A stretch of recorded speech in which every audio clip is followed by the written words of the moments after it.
All right, Tim Aiden representing some Penn State football from Black Shoe Diaries. You can join him there along with the rest of our friends there at Black Shoe Diaries on SB Nation. Tim, how you doing tonight? Doing good, Mark. How you doing?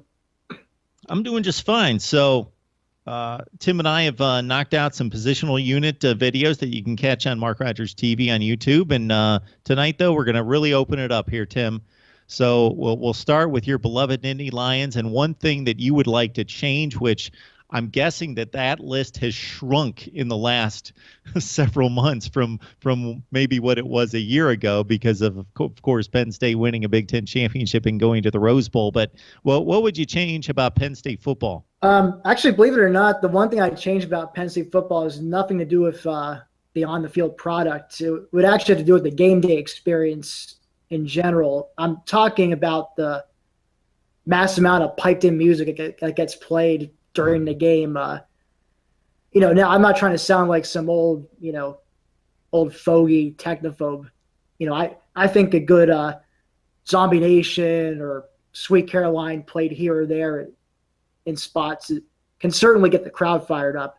I'm not against that in any way, shape, or form, but I think it's gotten a little better, but I feel it's still way too much. I feel like what makes college football stand out to me from, say, the NFL is, the band, the pep band playing, actually not pep band, marching band playing, all sorts of music, the fight song, not just the fight songs, but also it's fun to see them do their own take on, current pop hits.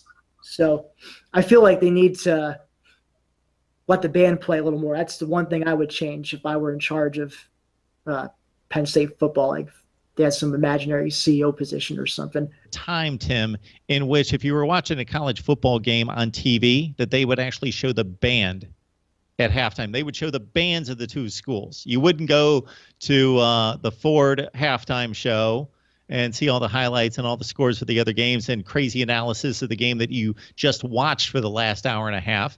You would get to see the bands at halftime.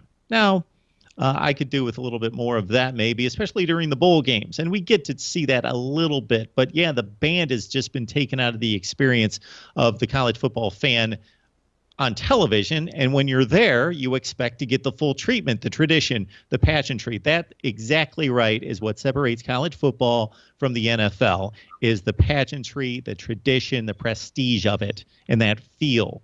That family feel of, yes, we're a community. We're Penn State. We're a nation here. I like that.